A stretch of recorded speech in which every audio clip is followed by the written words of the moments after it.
Welcome to the Automotive Diagnostic Podcast. We're going to explore ways to sharpen our diagnostic skills, find learning resources, and hear from experts in the automotive field. Okay, welcome to the Automotive Diagnostic Podcast. I'm very excited today. We have our first ever interview for the show, and we're going to be talking with Roadside Sanchez. Roadside is a good friend of mine, former student of the program. He's been in the field for about 3 years. He's worked with Honda, BMW, and he's currently working with Tesla. And that's actually one of the reasons I'm talking to him today is what he's doing with Tesla is kind of unique, kind of different from your average, everyday auto technician. He's actually doing mobile technician work with Tesla, so he'll actually go out in the field and service vehicles. So we're going to talk to him all about that. Roadside was a standout student in this program. He's got the majority of his ASEs already, and he's doing really well out in the field. So, hello, Roadside. How are you doing today? Pretty good, Sean. Nice to be here. I guess first interview is pretty awesome.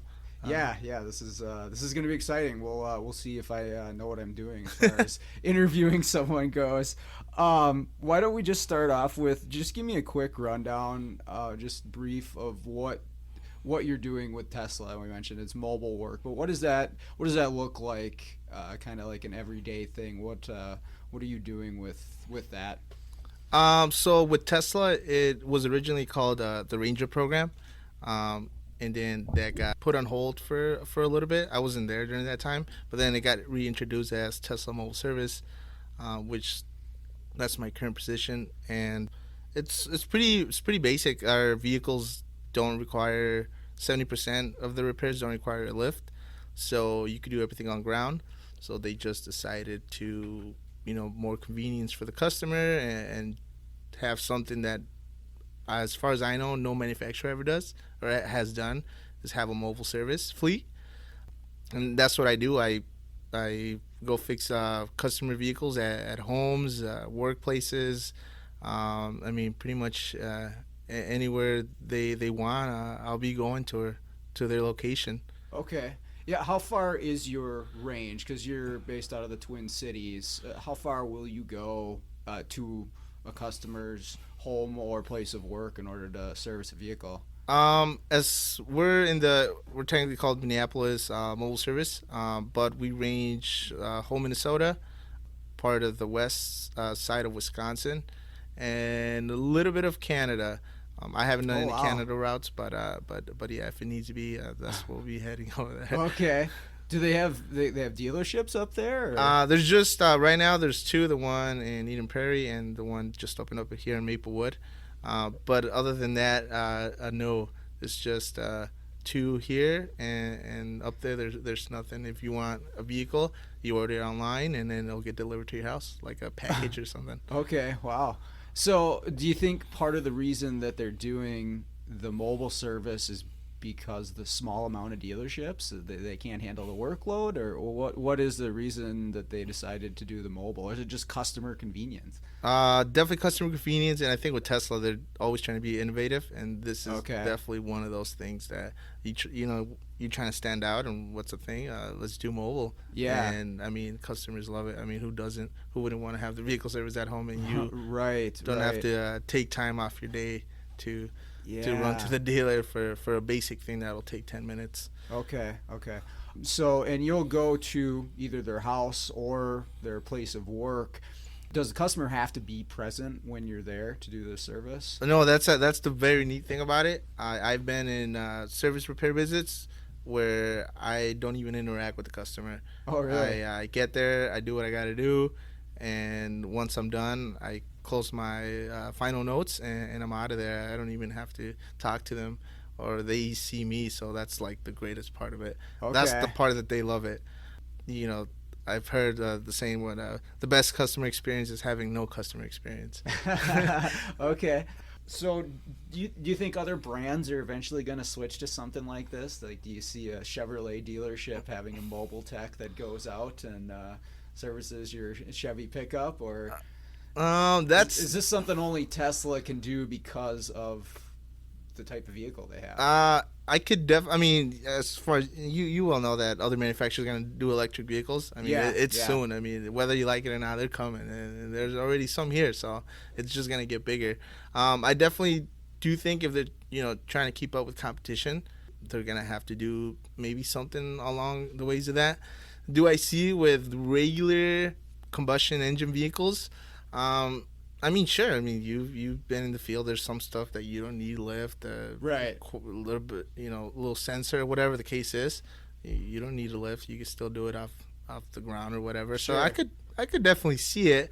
But like oil changes and major work like that, obviously not. I mean, we don't even do that. If it's major work, they have to go to the center. Yeah, that was actually my next question. Is there anything specifically that you just know up front, I can't do this out in the field, you have to come in to the dealership? How's that determined? I don't know it by memory, but once they put their concern and then they figure out what it is, it's already noted down, or California already put in place, like, okay, this is a mobile capable job, or it needs to go to the center. So they set up everything online and they just say, this is my problem? Or Yeah, everything's online. There's no customer callers, stuff. Probably just an app on the phone. It is just an app. You put your concern, and next thing you know, you created a service visit, and so the program kind of decides based on the category whether it's. Oh, there's still people behind the scenes diagnosing the vehicles. So that's another cool thing about it, that we could diagnose vehicles over the air. Remotely from a different location, just on your computer. Yeah, there's people at home or centers that are just diagnosing vehicles over the air. Wow. Most of them could get diagnosed. There's some obvious ones like noises. You can't really diagnose that's going to be pretty tough. But you get an idea with customer symptoms. You kind of get an idea what it could be. But yeah, that's how it gets determined if it's mobile or not. Okay. I suppose if the car is mostly electric and you can connect to the car over the internet, you could probably figure out quite a bit before you even get to the vehicle. Yeah. There's a lot of data coming in, and it's pretty cool. I mean, I don't got that much experience with the Tesla. I've been here 4 or 5 months, so I mean, there's still a lot to learn on these vehicles. But yeah, it's pretty insane what you could do. That's awesome with them. That's really cool. Does it cost anything extra to the customer to have that service performed? No, it's no out of pocket to the customer. Just built in. Just built in with the thing. Okay. We live in Minnesota. It's cold here, like 9 months out of the year. Yeah. So I can't imagine that every place you go to is going to have a garage or a sheltered, warm area for you to work. What is that like? Yeah, it's the middle of January right now. So how does that go? We do ask our customers if they do have a shelter. If possible, it's appreciated. But if not, we still go to. I mean, I've done many repairs outside in a parking lot, their work especially.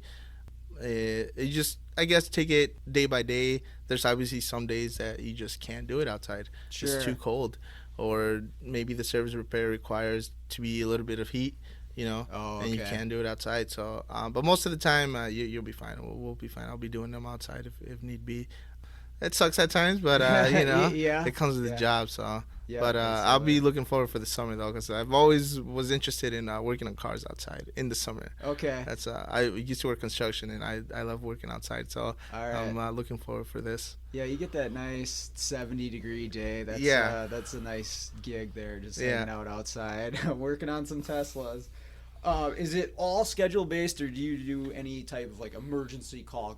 Or is that more like just a roadside assistance type thing? There is roadside assistance. I'm not too familiar with that kind of side of it, but yeah, if there's roadside and and that's in our region. Okay.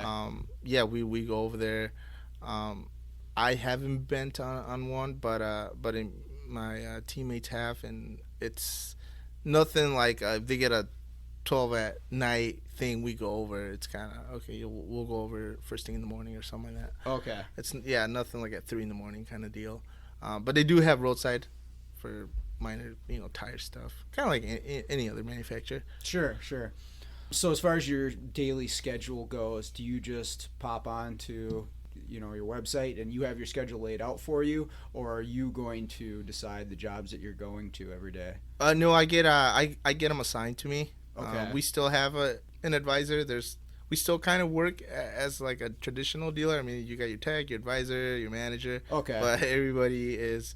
It's not like we meet in a location. Everybody works from different places. So, my advisor works at a center or home, whatever that is, and I'm working from home and storage unit. That's where we hold our parts. And okay.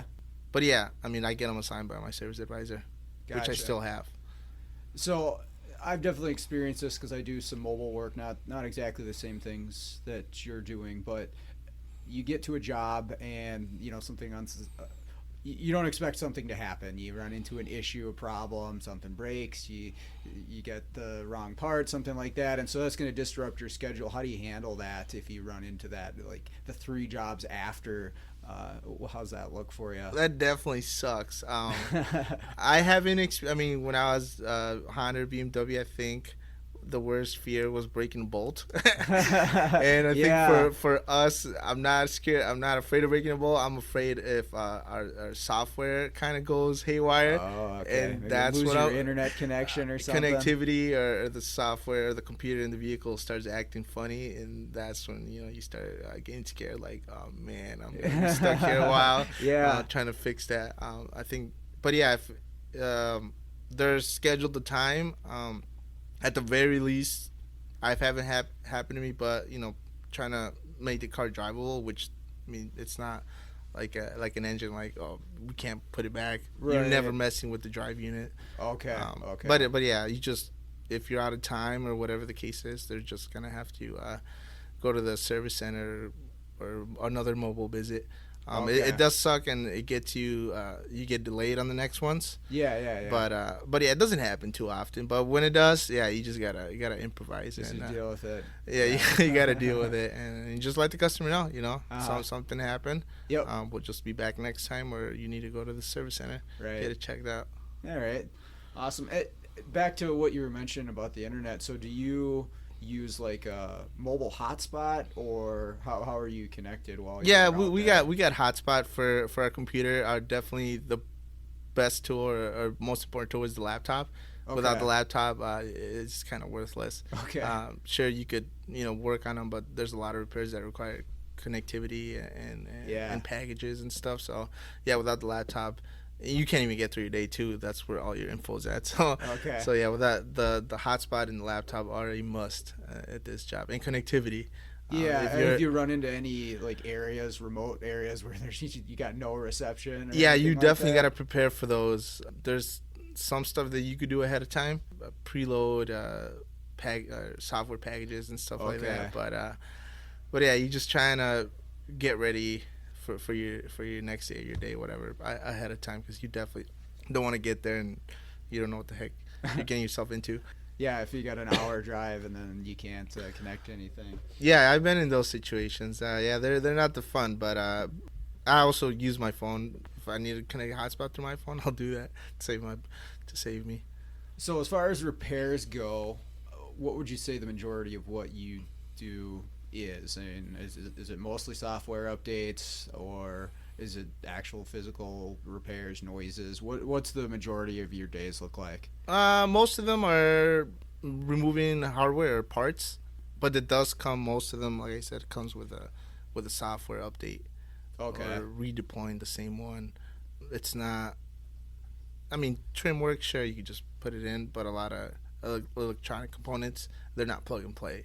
Okay, they're plug and calibrate and program and all that, which, I mean, it's not too bad, but yeah, most of them are, you got to do some sort of calibration or something computer-wise. Okay. But with the noises, it could get tough if you're by yourself, especially if the noise is not in the driver front. Okay. It could get really tough. Do you actually take these out and drive them? Test drive them? Yeah. To verify the noise, I always try to go with the customer, because you could hear one thing. And Tell me about it. I know that story. And then they could be hearing another. So, So yeah, I mean, but if you can't verify it, you just gotta be true. Like I can't hear it, or somebody has to go with me because there's noises in the back. How am I supposed to go to So the? even Tesla's, it's the same with suspension noises. It's like I don't hear the noise you're talking Right. about, or there's a giant clunk in the front end, but they're concerned about the tiny little squeak Exactly. in the back of the vehicle. Yeah, that's so some things never change. As far as parts go, stuff that you actually need to replace, you just bring that all with you the day of. You figure out what you're going to need for every car and just take it with you, or do Yeah. you stock certain things in the vehicle with you? Yeah. I mean, once it gets created, that service visit, it gets diagnosed and figured out which parts you need, and then we'll if we have the part, we work on a part storage, so that's where I'll go grab my parts ahead of time, and then yeah, I'll actually bring a little extra because you just never know. Okay, yeah, Maybe if there's an extra piece, I'll grab that. If I know getting to this certain piece, clips always break or some always break, I'll kind of okay, try to at least go prepared because yeah, it'll suck if you're over there and you forgot something or this is yeah. not the piece. Doesn't happen too often, but it does happen here and there. But you just got to deal with it and. How about tools along that same line? Do you just have like a stock set of tools that you bring with you, or is there different things you grab for different jobs? The vehicle that I was provided has all Tesla tools. You could say all the sockets that they use. Okay. All the things you would need. I mean, I got this little basket of tools, just a little one, and that gets like 90% of the work that I need to do. Okay. Any special sockets that are in there, so they try to minimize a lot of this stuff. So I don't got like a full set of 3/8 sockets from 8 to 21. Right. We're only given the ones that they use. Okay. Okay. But yeah, I'm provided all the tools to get through my day, and special tools if need be. I'll just have to pick it up from our service centers, but not too often. Okay.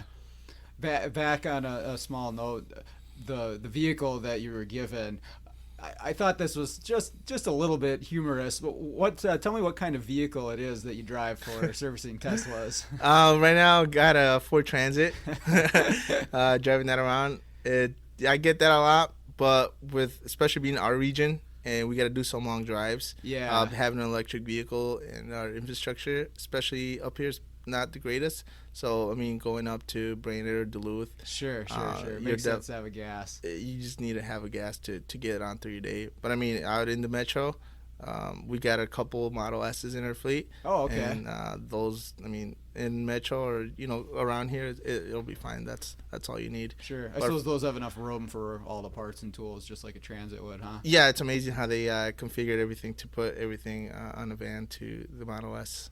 Yeah, I had actually seen one of the Tesla technicians brought a vehicle in here to show the high school program, and he was showing the like slide out things in the back where all the tools were. And yeah, I mean, some serious engineering went into these things to have all the equipment there and ready to go. It's pretty cool how they have it set up. Yeah, everything that's in my van, it's on the Model S. So it's pretty cool how they fit everything. Obviously, the space is not as big, but yeah, we're not dealing with big parts or anything like that. So as far as pay goes, and you obviously don't have to tell me how much you make, but I'm more curious about the structure. Is this a flat rate based, or is it hourly? Is there any type of bonus? How does that work as far as compensation? I'm an hourly. As far as I know, all the techs are hourly. There's no flat rate or anything like that. Tesla right now doesn't work with flat rate. Okay. Even in their actual service locations? No, everybody's hourly. I don't know why the reason is exactly, but I mean, it definitely works out. I don't got too much experience with the flat rate, but the time that I did, you're definitely in a rush. Yeah. And that's not always a good thing. Sometimes you're making some calls that like I should have probably tested this, but I'm kind of sure it's gonna be that, and you're trying to make money. Yep. And I mean that's a whole nother conversation in itself.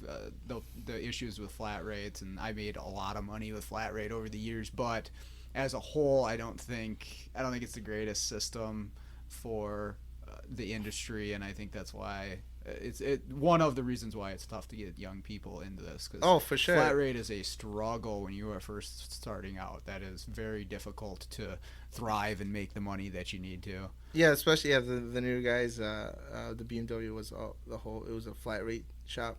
So yeah, everybody that was new would just, you're rushing and you're making calls, and yeah, they're not right, or at least you're not too confident as you should be. Right. Yeah, it's all about that efficiency. Hey. So, what would you say is either the most interesting or challenging thing that you've actually run into out in the field working on these Teslas? I definitely think it's the software, the program. That's something I didn't learn at school. No, nothing to blame or nothing, but yeah, that's something that's, I think, coming to other manufacturers too. I mean, sure, there's some, like anything. There's a bolt that's tough to get to, but I mean, you just deal with it or find a way. Right. But with the software, when it goes haywire, not only mechanical skills, but now you gotta have some computing skills to navigate around that, and that's definitely a challenge for me still. These vehicles are constantly updating on parts, and also especially the firmware stuff. That's constantly updating, and you got to catch up, or else you're a month behind, and then some new stuff came up and something happened, and if you don't know how it's supposed to work or what it's doing, you'll be stuck at a job for hours on end. And I've been stuck at jobs for hours because I got to figure out what's wrong with why is it not taking the update. And it's always some little bug in there, and you just got to work around it. So you got to be an IT specialist along a little bit, just a little bit. There's guys that we got diagnostic team that deal with that because we could remotely connect them. Okay. But sometimes you just got to be there at the vehicle. You just got to physically connect to it or something. So you're actually putting software into the control modules and stuff on the vehicle when you're doing that? Yeah, that's everything over the air. But there's some stuff you just got to connect to the vehicle manually. All right. But yeah, it could get tricky at times. But no, I mean, I got people to help me remotely, so I'm not too terribly. You're not out there by yourself. By yourself, you definitely got people behind you. But yeah, you're still by yourself. I mean, it's not the same having a coworker calling them down over the bay, like, hey, come help me out.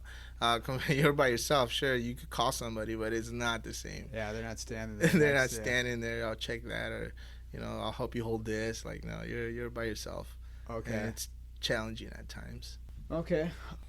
The last question I have for you is, I mentioned you're about 3 years into the field and doing pretty well for yourself. For anybody that's listening to this that is maybe a younger tech or just getting started out, or maybe they're just looking to improve their career, what recommendations would you have for them as far as just in general as a tech, or maybe if they're looking for this type of work, maybe they want to transition into this sort of thing, what sort of recommendations might you have for them? I think definitely electrical. That's definitely that's a must. Not anywhere. Yeah, any line of vehicle. It's getting more with electrical and diagnostics. I think being patient and reading how stuff works is a big plus. I did it in the beginning, and I still do at times, where I just kind of rush into things, and I didn't really read how stuff works. Okay. And I'm stuck because I didn't know it's not supposed to do that. And also, I think for a student or starting fresh, and you definitely want something better, ASCs are a good help. They don't make you a better tech, but it at least shows people that you're trying and that want to be, you're better than the average Joe. And another thing with being mobile, yeah, you got to be confident and willing to work by yourself, because you're literally by yourself.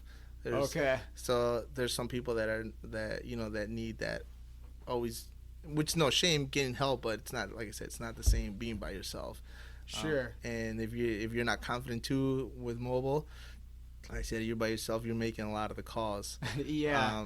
And customer interaction. So you got to be confident, and there's a lot of things that test you being mobile, and not just your technical skills, customer skills, and everything. But I have seen a lot of the mobile stuff now popping up, not just for Tesla, like what you're doing, flashing and just remote diagnostics. I definitely see that getting bigger. Okay. I definitely see more private self-employed guys if they want to be their own boss. I think mobile is the way to go. I mean, there's people would pay to get their vehicle service at home if they don't have to leave. Oh yeah, and there are some actual that I know of just mobile service companies. I'm not sure if there's any local, but if you look across the nation, there's some companies that's their thing. Not necessarily diagnostics, but hey, we got this truck full of tools. We'll come put a water pump in your car at work. Yeah. So yeah, that is out there. But yeah, on the diagnostic side of it, I haven't really done a whole lot of marketing, and I've been getting more and more business every month, more and more shops calling me for the programming and the diagnostics. And unfortunately, there's a lack of technicians out there that can do the diagnostic, that can do the electrical work. So anybody who can do that, even if you're not mobile, even if you're just going to go work at a shop, you're going to be extremely valuable. So you build those skills and you can turn that into something that's going to be really beneficial for you in your career. Yeah, the mobile thing, I talked to a lot of guys, and everybody wants to open their own shop and whatever. Right. But I think the more, you're trying to be realistic too, and yeah, being your own boss as a mobile tech, that's definitely just going to get bigger. Companies and just, little mom and pop kind of guys just going around doing oil changes and diagnosing vehicles. I mean, like I said, there's a lot of people that are willing to pay for you to come out just to, if they don't have to take time off their day. And, Yeah. But yeah, that's definitely, I see an industry that's going to grow in the future. Mobile things, mobile anything. I mean, I've seen mobile haircut places and all that mobile. So yeah, mobile stuff is just going to get bigger. Right. It's all about the convenience. Hey. All right. Well, hey, thank you so much for coming on the show today. This was really awesome to talk to you, and I hope everyone listening got something out of this. And thank you for listening, and hopefully you tune in again soon.